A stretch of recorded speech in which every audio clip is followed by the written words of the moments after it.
Good evening. Welcome to another midweek episode of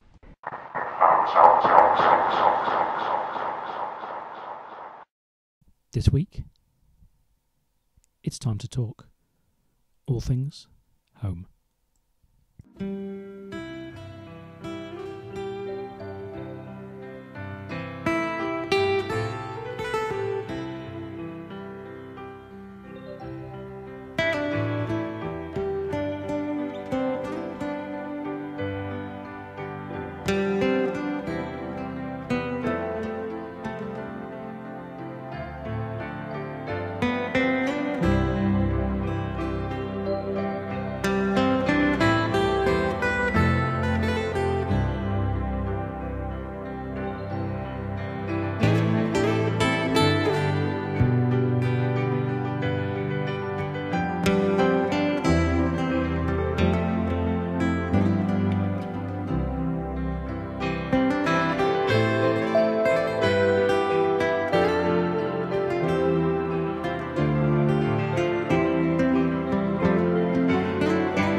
Going Home, the theme from Local Hero, also known as Wild Theme. Beginning this week's show. Now, some journeys home involve travel in darkness. And that brings us on to our featured band of the week. Earlier this week, we caught up in our home of Camden with Joe Blank and the Inserts. They have a new single, London's in Darkness, coming out soon. So, we chatted to them to find out what it was all about.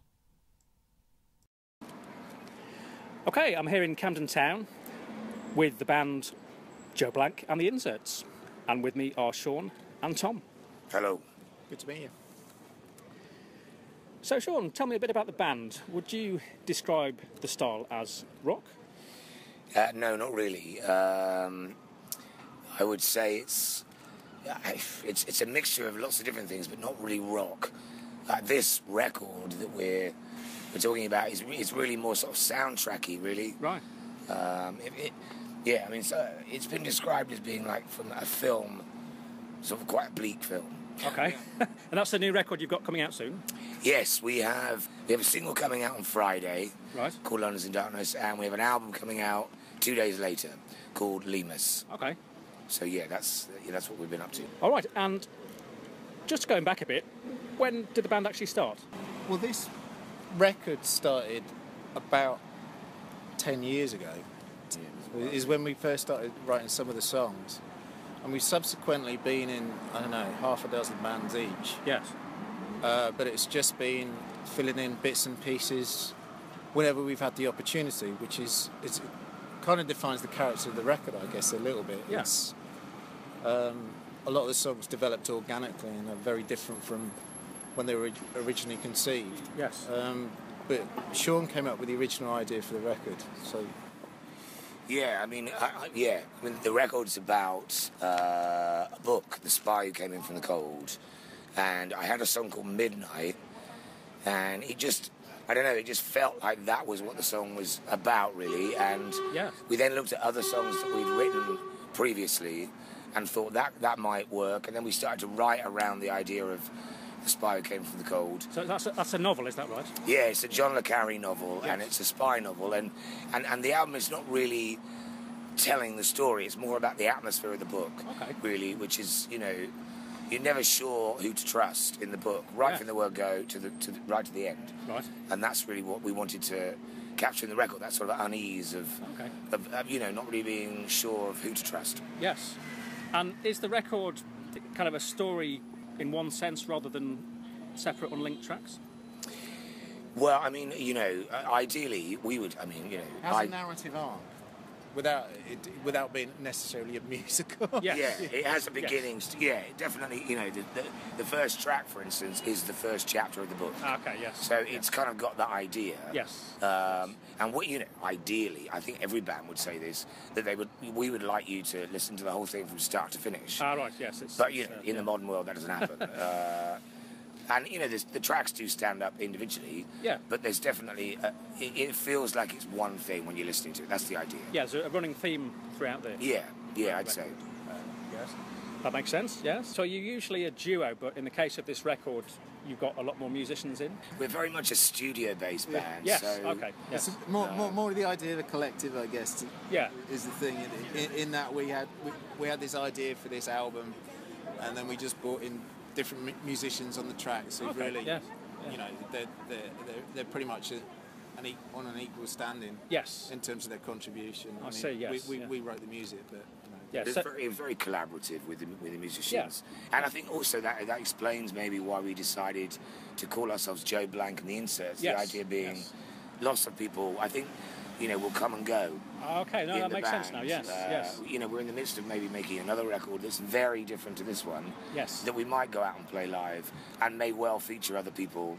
It's a very loose arrangement. Okay, so you're like a collective almost with different people in the lineup. So it's kind of two of you in the main, but you bring in other people where you can. So maybe a bit like Urban Cookie Collective or something similar. I would say Massive Attack is more of a.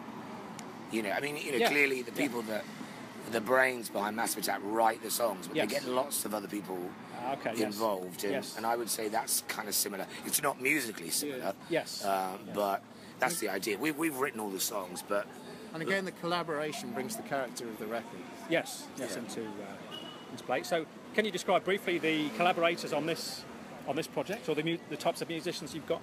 Well, we had a cellist called Maria Rodriguez, who was, she's very classically trained, and yet we gave her no score, we gave her no, music written down. We was very collaborative with her, and she found her way in the studio by getting to know how we worked, which was a bit of a nightmare probably for her, to be honest. Yes. So she plays the cellos. We've also got a pianist called Gianluca, who again, similar, very classical, found it very difficult actually to sort of work out what we would getting at. Yes. And we had to keep saying to him, play less, play less, play less. And he plays the piano. And then the engineer on it was Harry van der Pol. Okay. And he made a contribution in terms of defining the character of the record. He played a big part. It definitely wasn't us sort of saying to him, right, do this. He had an active interest in how the record would sound. Okay. And so, yeah. Yes. He really did go. I mean, he worked with lots of people that worked really hard, but he really did work really hard, Harry, and mixed all the time and came up with loads of ideas and got enormously frustrated with us. Yeah, it was very.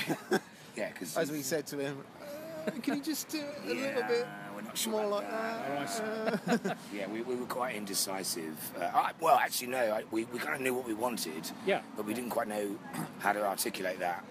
It was also it was lots to do with the nature of the recording, and that we were we were kind of filling in between different commitments. So we'd work on a track for half a day, and then there'll be a 3-month gap, and then we go back to the track. And that in itself is going to bring its own pressures. Yeah.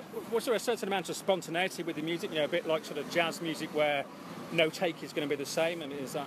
Yeah, very much so. And particularly with the people that came in and played. We also had a drummer that played on a couple of tracks, and we've got various versions of different types of drums that he played. And Maria, with the cellos, she really did play a lot of different stuff to get to where we wanted to get to. So in many ways, we edited down a lot. Right. They would play, and then we would, go through the takes and try and edit from there. Yes. And there's one track on the album which I initially recorded, which was almost entirely improvised in one take, and I took that to Harry and said, right, can we basically re-record this and put it back together again? All right. And he couldn't, right? Because the timing on it was so spontaneous. We tried to do it actually, but it didn't fit together, and we couldn't work out how the timing worked at all. So the record, so you hear the demo on the record. We couldn't replicate that. All right. And so in terms of the vocals on the record, how does that fit into the overall sound? Well, it's quite a vocally led record actually. It's very quiet, so it relies a lot on the vocal.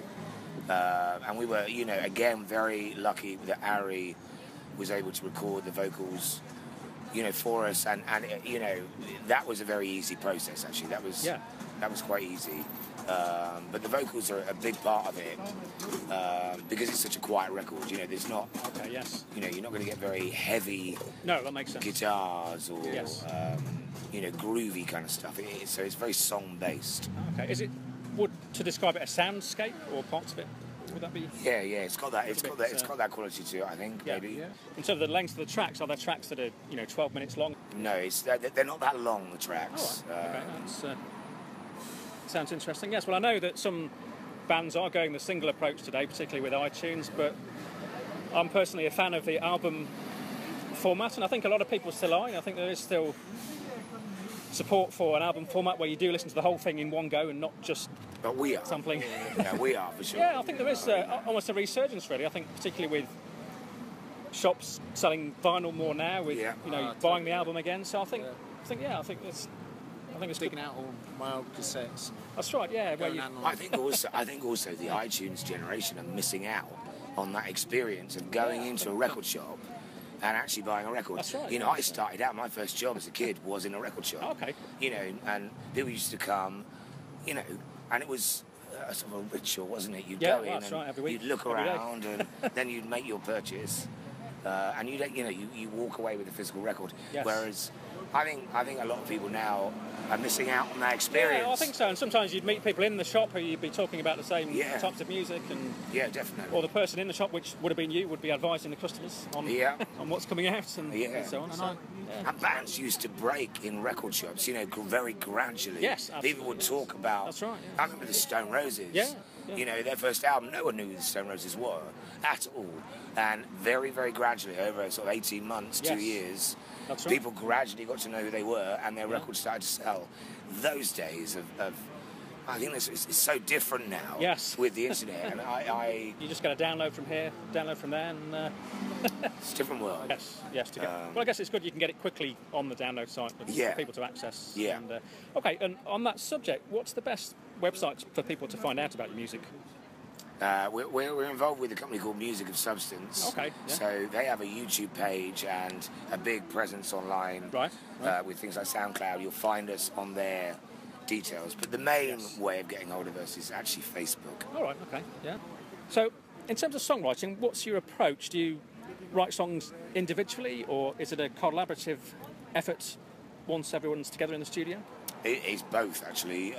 We both. I mean, for this album and generally, we've both written stuff individually and then collaborated. Right. It is always a collaboration. Yes. But it varies as to where that collaboration comes from. Sometimes we will come up with the idea together. Sometimes it'll be a song that, say, Tom's written or that I've written. Yes. And we'll kind of work on. I mean, actually, each song is different. There isn't really a pattern. Okay. Yes. And we deliberately want that. Yes. To keep it a bit fresher, Yeah, and the collaborative elements. Again, in terms of live performances, have you got things coming up over the next few weeks? No, we're not doing any shows to promote this record. Okay, yeah. The reason being is it's to do with the actual record itself. Really, Right. it's very quiet, Okay, and it's not really a very live record. And also, the other people involved are all kind of session type people, and it would be very difficult for us to get them.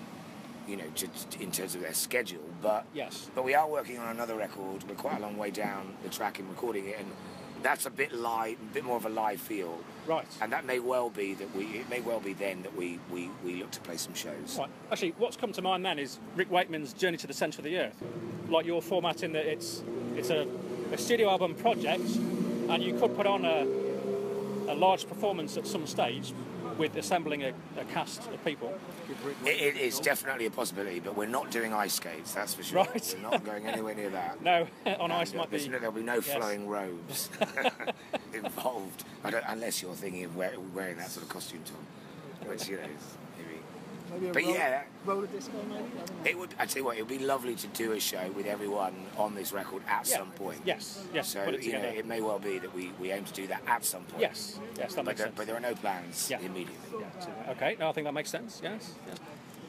Okay, so the 29th of March is when the track London in Darkness comes out. Yes. And it just so happened on the night we were rehearsing, there was a power cut that just took out the whole of South London. Ah, okay, yes. So it's quite literal in that. In darkness? Yeah, we were sitting in the dark. We really were. That's where the inspiration came from. For that, so. Yeah. And our drummer didn't make the rehearsal at all because of the power cut. So we sat there. There were three of us, and we didn't really know what to do other than let's write a song. Yeah. And London's in Darkness.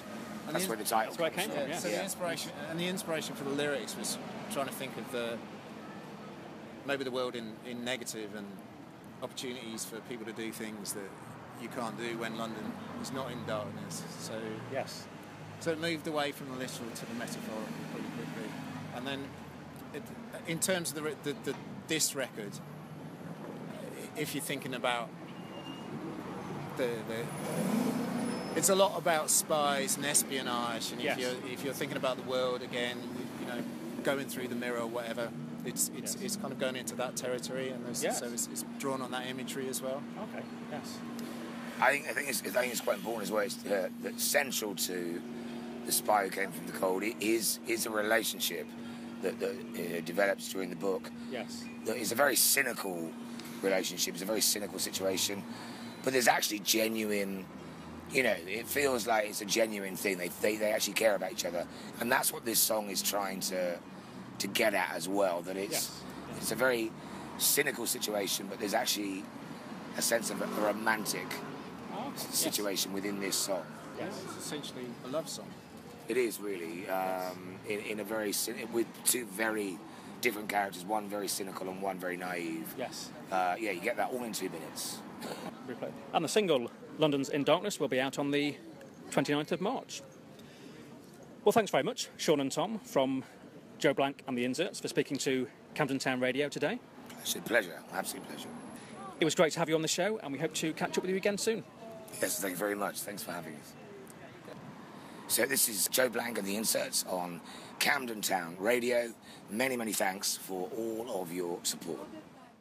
London's in darkness. It's turned out the light. Nobody's going home early. Nobody minds. There are couples and candles in Parliament Square. Nobody's leaving for home, and nobody cares. 'Cause all I see is you. All I see is you. And all I see is you. They're picking flowers down in Green Park. I can see all that I need with you as my spark. The statues and secrets, watch the stories unfold. The clocks don't seem willing to strike. You're left in the cold. And all I see is you. All I see is you. And all I see is you.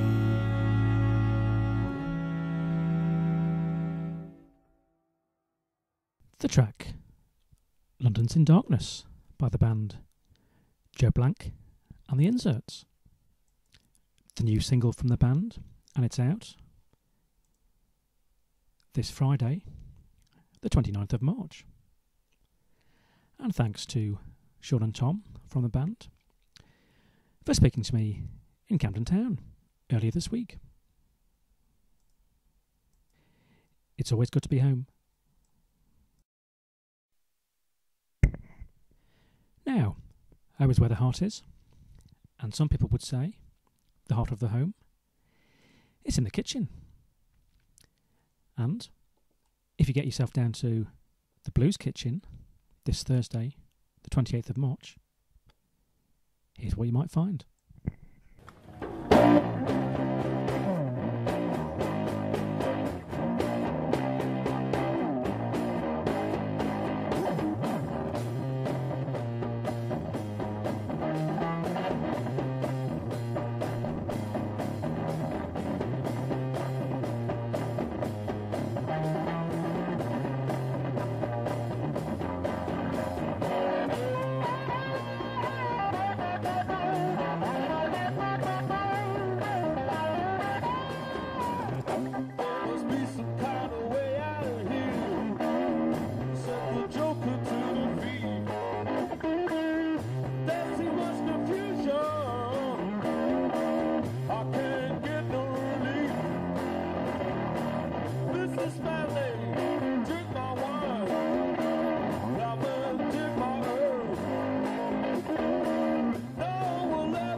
The track, All Along the Watchtower, originally performed by the Jimi Hendrix Experience, but on that recording, played and sung by Louis Floyd Henry. And he's on at the Blues Kitchen this Thursday, the 28th of March. And from the Blues Kitchen to Blue Sky at Night, Shepherd's Delight.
The track, Shepherd's Delight, performed by the artist Martin Simpson, a traditional song,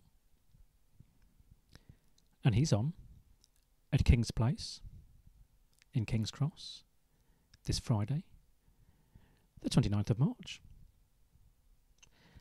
And well done to anybody who noticed that it's not blue sky at night, but red sky at night. Welcome everyone to the home of Camden Town Radio. You've got a friend in us.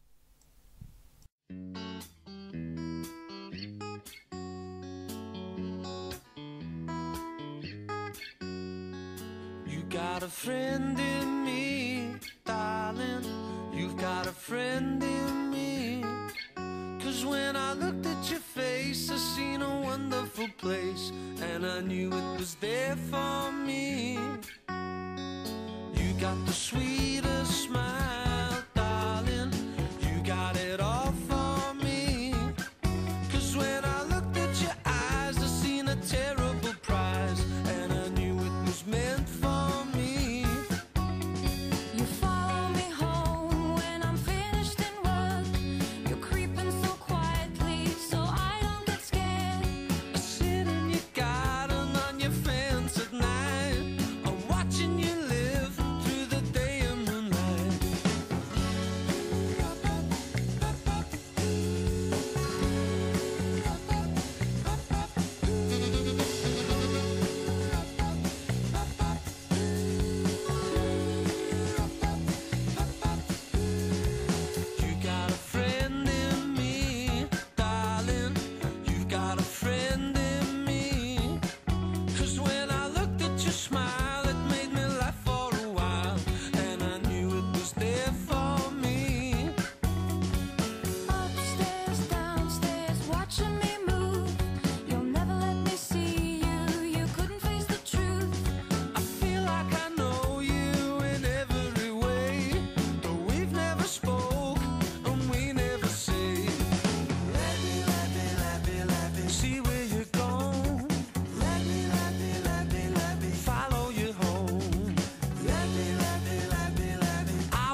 even if I stop to say hello, there's so many things that you don't know. I got a perfect picture of you this way, and if I got to know you, it could all change. I want a new love. I'm sick of this past time, but I'm scared of new love. It's been such a long time.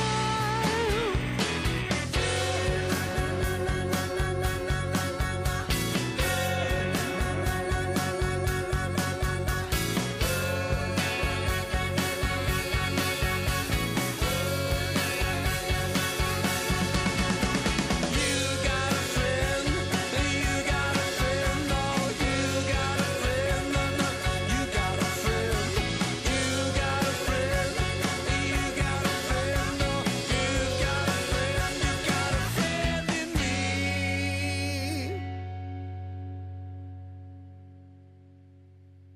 You Got a Friend in Me by the Zutons, who are on this Saturday, the 30th of March, at the Roundhouse in Camden Town. Also featuring Queen C. Now, we've been in the kitchen. My neighbour Sarah has popped round for a glass of wine. I think you should check the cellar, darling.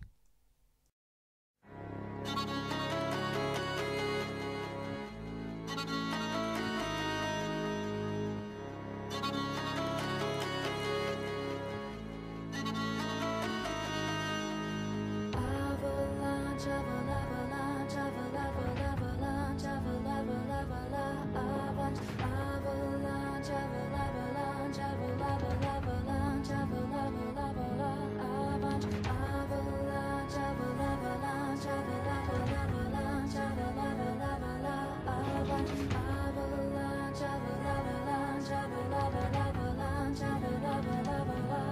avalanche, freeze your pain.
The track Avalanche by the band Cellar Darling.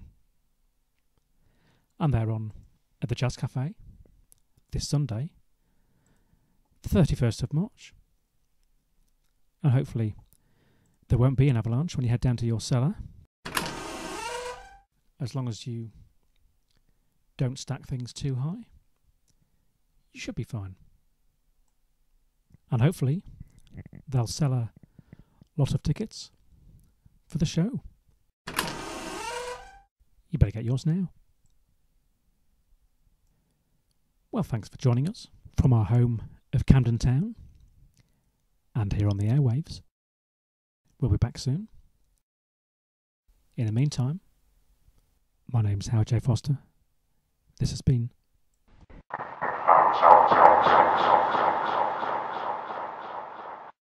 Keep Rocking.